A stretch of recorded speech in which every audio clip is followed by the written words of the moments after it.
जय शाह के आने से पहले पहले होगा या इट डजंट मैटर नो। उसकी वजह यह है कि जय शाह अभी भी कंट्रोल करता है आईसीसी को, और कल या परसों वो चेयरमैन बन जाएंगे तो फिर भी वही हाल है, कोई नई बात नहीं होगी। बीसीसीआई का इतना है। हाँ, बहुत है, हमेशा बीसीसीआई अंदर हो, चेयरमैन हो या ना हो, दे कंट्रोल आईसीसी। क्या आप आईसीसी के अलावा कहीं स्टैंड कर सकते हैं? आप इतने पावरफुल हैं कि आपने जिंदगी में इतने सालों में खुद को इतना तगड़ा किया, आप खुद को तो इतना तगड़ा भी नहीं कर पाए कि आप किसी को आंखें दिखा के बात करें। देखिए इमरान, आईसीसी के लिए भारत इंपॉर्टेंट है, भारत एक बहुत बड़ा स्पॉन्सर है और एक बहुत बड़ी मार्केट है क्रिकेट के हवाले से, टीम उनकी बहुत स्ट्रांग है। क्रिकेट का मामला, चैंपियंस ट्रॉफी का मामला, जैसे गले की हड्डी, सर का दर्द और जान का वबाल बना है। जितने क्रिकेट शायकीन है वो तो ज़ब्ज़ुब में हैं कि बनेगा क्या। और सिर्फ पाकिस्तान नहीं, इंडिया में भी इस वक्त बड़ी क्यूरियोसिटी है कि किसके हक में फैसला होगा। और आईसीसी जिसने फैसला करना है, 15 मिनट आज मीटिंग करने के बाद उन्होंने कल तक कर दिया मुलतवी। आईसीसी की मीटिंग होती है, उसमें सोल्यूशन निकलने के बजाय 15-20 मिनट के बाद इजलास मुलतवी हो जाता है। और अब जय शाह आ रहे हैं उधर,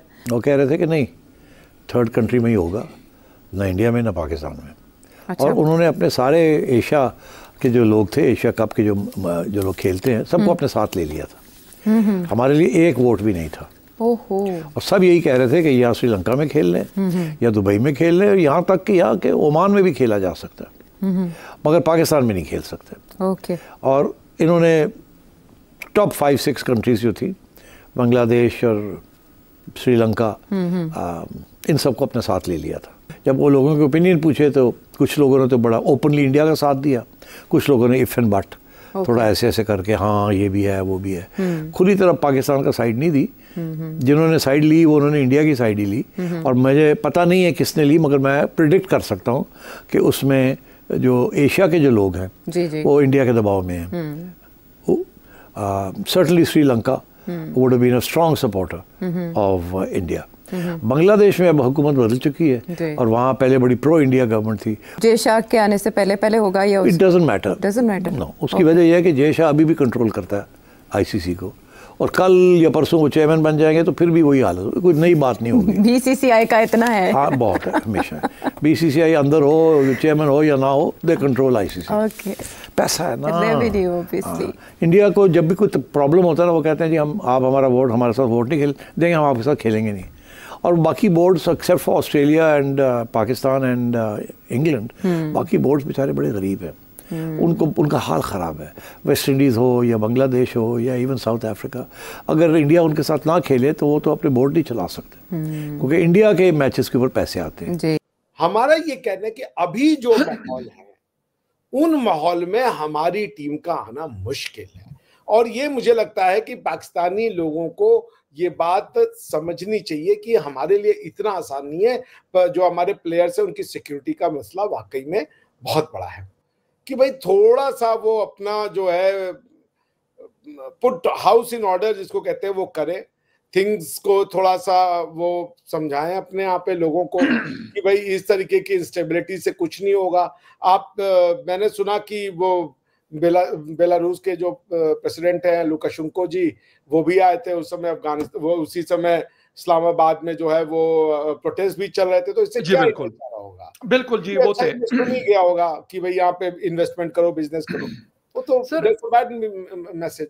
डॉक्टर साहब, मुझे बिल्कुल, मैं क्रिकेट लवर हूँ, मेरे तरह के हिंदुस्तान में शायद करोड़ों लोग रहते हैं, पाकिस्तान में भी करोड़ों के हिसाब से लोग रहते हैं।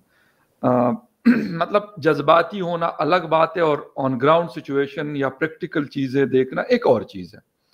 सीधी सी बात है, मैं ये नहीं कहूंगा कि ये स्क्रीन पे आपको जो साहब नजर आ रहे हैं हमारे एक्चुअली पीसीबी के चेयरमैन भी हैं, इसलिए मैंने कोशिश की, मैं कहा कि इनको जरा शक्ल दिखा दे लोगों, क्योंकि शोज वोज में तो ये जाते वाते कहीं पे भी नहीं है, किसी चैनल को अभी तक इन्होंने इंटरव्यू नहीं दिया। इनकी बातें सुन के तो ये धमकियां भी बड़ी देते हैं। इन्होंने जो लोग प्रोटेस्टर्स आ रहे थे तो कहते हैं हम आपकी टांगे तोड़ देंगे, तो हम ये कर देंगे, फिर आहिस्ता आहिस्ता कहते शुक्र है हम आपके ऊपर फायर नहीं कर रहे, वरना 5 मिनट में आप लोग गायब हो जाते। अच्छा, फिर कहते हैं देखिए रशियन प्रेसिडेंट आए, वो बेलारूस के प्रेसिडेंट आए हुए हैं, और वो खैर वो प्रेसिडेंट भी आ गए, वो चले गए थे वहां पे, वो उनके लिए तो अलग से चले, वो थोड़ा सा एरिया 5-7 किलोमीटर का वहीं पे होते। अब मोहसिन नकवी साहब जिस तरीके से एक थ्रेट अलर्ट भी इन्होंने सर जारी किया कि जी टीटीपी जो है इस रैली के ऊपर हमले के लिए इंटरेस्टेड है। मतलब मैं अब क्या बोलूं, मैं ये भी नहीं कह सकता कि भला हो टीटीपी का। बिलीव मी कि टीटीपी ने एक प्रेस रिलीज जारी किया, मेरे पास है, और उन्होंने कहा भाई इस किस्म का हमारा ना कोई प्लान है, ना हमने कोई ऐसी बात की और ना हम ऐसा कुछ कर रहे हैं।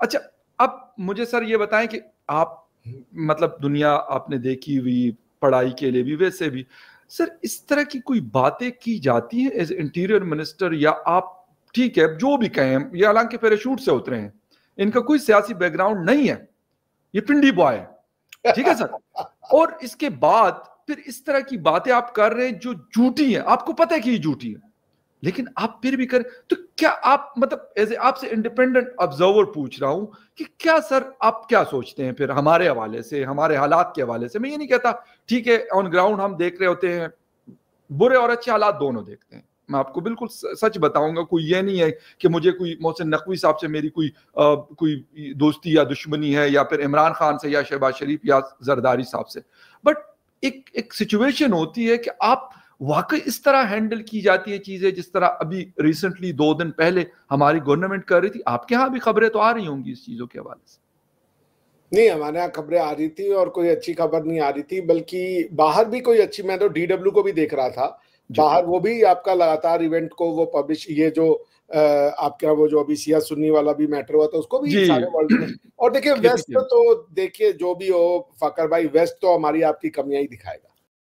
पाकिस्तान में लॉ एंड ऑर्डर की सिचुएशन हर बीतते दिन के साथ खराब होती जा रही है। हाल ही में सिया सुन्नी विवाद के बाद इमरान खान की पार्टी पीटीआई ने बहुत ही बड़े लेवल पे प्रदर्शन किया पाकिस्तान की कैपिटल इस्लामाबाद में, जिसके बाद बहुत ही बड़ा लॉ एंड ऑर्डर का सिचुएशन पैदा हुआ। और इसके बाद वापस से वही सवाल खड़ा हो रहा है कि क्या पाकिस्तान केपेबल है आईसीसी चैंपियंस ट्रॉफी जैसा बड़ा इंटरनेशनल टूर्नामेंट करवाने के लिए, क्योंकि इस तरह के हालात में कोई भी बड़ी टीम जाना नहीं चाहती, लेकिन पाकिस्तान मानने को तैयार नहीं है। और पाकिस्तानी मीडिया कंटिन्यू एक ही रट लगाए हुए है कि हालात हर देश में ख़राब होते हैं, और अगर दूसरी टीमें यहाँ पर आएंगी तो हम उन्हें प्रेसिडेंशियल सिक्योरिटी देंगे और उनकी पूरी सेफ्टी करेंगे। लेकिन इसी बात से उनकी पूरी पोल भी खुल जाती है, क्योंकि अगर प्रेसिडेंट लेवल की सिक्योरिटी उन्हें क्रिकेट प्लेयर्स को देनी पड़े तो ये अपने आप में बताता है कि पाकिस्तान कितना डेंजरस कंट्री है पूरी दुनिया के क्रिकेटर्स के लिए,